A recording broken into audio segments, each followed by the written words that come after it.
Friends, welcome to stock market credential.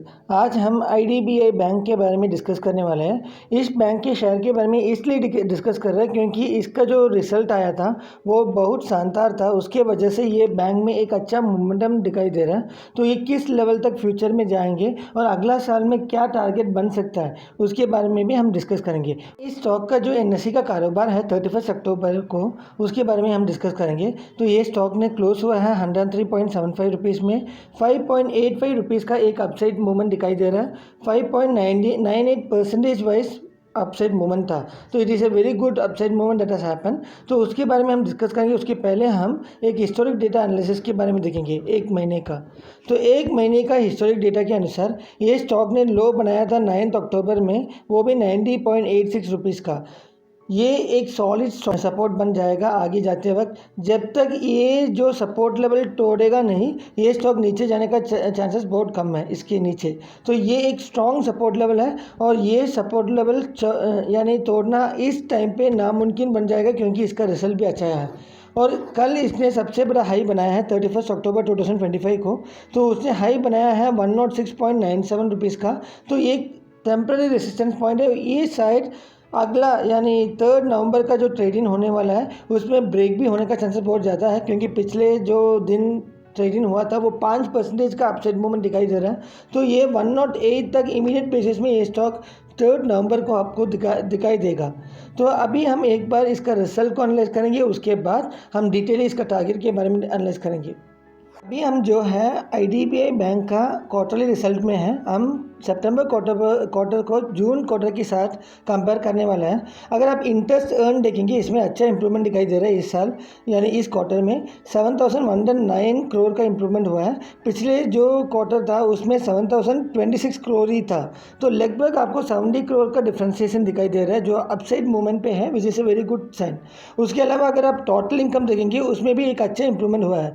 इस quarter में 9,263 करोड़ का हुआ है। पिछले क्वार्टर में 8,498 करोड़ का था। तो लगभग 700 crore, which is a very huge amount improvement दिखाई दे रहा है, which is a very good sign for this particular stock.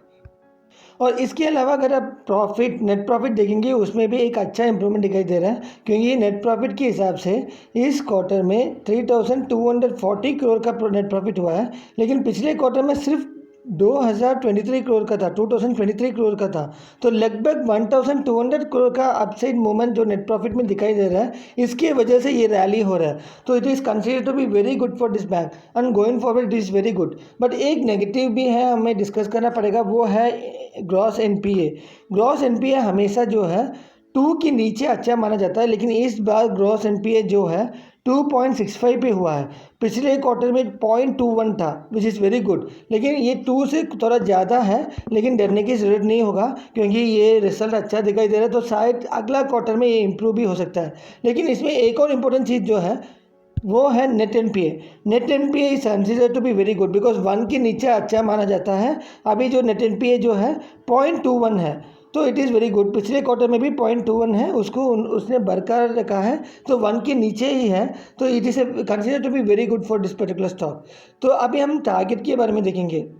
जिस तरह से ये शॉर्ट टर्म मोमेंटम है, तो अगर आप दिसंबर तक ट्रेड करना चाहता है इस स्टॉक में, कम से कम ये स्टॉक जो है 116 लेवल तक जाने का चांसेस बहुत ज़्यादा है शॉर्ट टर्म बेसिस में। तो एक बार 116 लेवल आएगा तो प्रॉफिट बुक कर सकते हैं। अगर आप लॉन्ग टर्म का टारगेट के बारे में सोच रहे हैं यानी 2026 यानी जून तक, तो ये स्टॉक जून तक 2026 में मिनिमम ये स्टॉक जो है 140 लेवल तक जाने का चांसेस बहुत ज़्यादा है, which is considered to be very good because इसका मोमेंटम जो है total income, interest earn, net profit, net NPA सब में दिखाई दे रहा है। और ईयर ऑन ईयर बेसिस में भी ये सब इंप्रूव होते हुए दिखाई दे रहा है। तो ये 2026 में 140 तक जा सकता है, आराम से जा सकता है, which is considered to be very good. उसके अलावा अगर आप यानी मिनिमम 5 ईयर्स का टारगेट आपके पास टाइम है 5 ईयर्स का, तो 5 ईयर्स में ये मिनिमम मैं बता रहा हूँ